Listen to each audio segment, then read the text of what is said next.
Stories about local heroes. Now, 4 stories.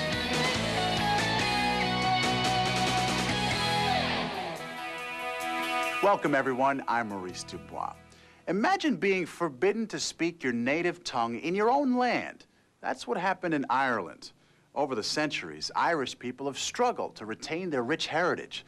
Today, Brian DeVale keeps alive a language that was almost destroyed. To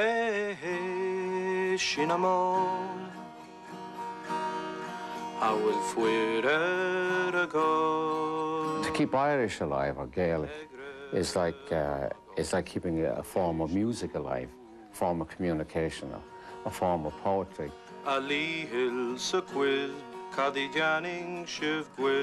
We do have a responsibility to pass on what are our traditions, be it religious, social, or linguistic. Brian DeVale is dedicated to teaching these children a language that used to be the native tongue of Ireland. Traditionally known as Irish Gaelic, the language has come to be called Irish. That was very good. Now, can we do that in Gaelic? Who can put those numbers in Gaelic? Let me hear Mr. Robert. Very good. By who? I was too fresh. This Queen's native is second-generation Irish American. It's important for Brian to learn to speak the Irish language as one way of reclaiming his past. I feel that I'm continuing something that was sort of stolen from my own family. What was stolen from Brian's family and millions of other Irish families was their heritage. Beginning in the 12th century, the English attempted to conquer the Irish people. The devastation eventually included banning the Irish from speaking their own language. You take away people's language and take away their soul. The ban on the Irish language lasted for hundreds of years. Those who dared to speak and write Irish were punished, often killed. But the Irish spirit could not be quashed, and the language did manage to survive in secret. The people, as a matter of fact, had to resort to the hills and the hedges to keep the language going. Writer Frank Mccourt told of his Irish childhood in the Pulitzer Prize-winning Angela's Ashes. He learned Irish as a boy and is impassioned about preserving the language. Can you imagine Italy without Italian, or Greece without Greek? You take away their soul, and you take away their access to the past. That's the main thing. And without a past, what are you? You're here now. I know people say, live in the moment, but I think there's something glorious and rich about being able to dip into the past. In Brian DeVale's class, his young students echo Frank McCourt's sentiments.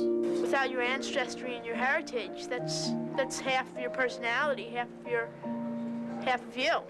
For 5-year-old Catherine Mcneil, her reason for learning Irish is perhaps simpler. Because I am Irish. This children's class is given at the Gerry Tobin Irish Language School. Students of all ages gather once a week at this ancient Order of the Hibernians Hall in Babylon, Long Island. They're here to learn this difficult language. The school was founded 10 years ago in Gerry Tobin's memory. Tobin, an Irish immigrant, was a dedicated Irish language teacher in the Long Island community. One of the school's founders, Raymond Clark, says their mission is simple. To promote the Irish language and the spread of the Irish language, if we can, and to teach. The classes are free, and the teachers are all volunteers, like Brian. Originally, though, Brian was not a teacher at the school, but a student, and his studies were rewarded when he went to Ireland. He was able to converse with the locals who spoke Irish. It felt like you had come home. To be able to go there and speak the language, you felt like generations ago your people hadn't even left. But last summer, a family tragedy changed his focus. His sister-in-law died. Brian and his wife, who have 3 young children of their own, then took in his orphan niece and nephew.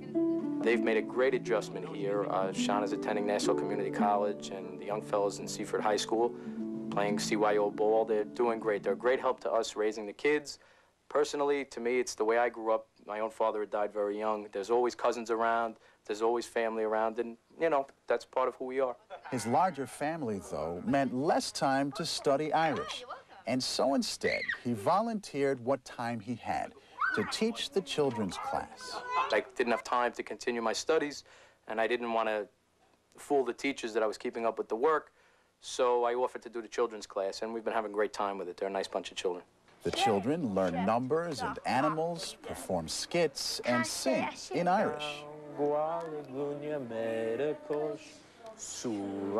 It's great to see it being kept alive and being passed on to another generation. I think there's something stirs in the soul when you hear the line. You might not understand it, but you know that's what you came from.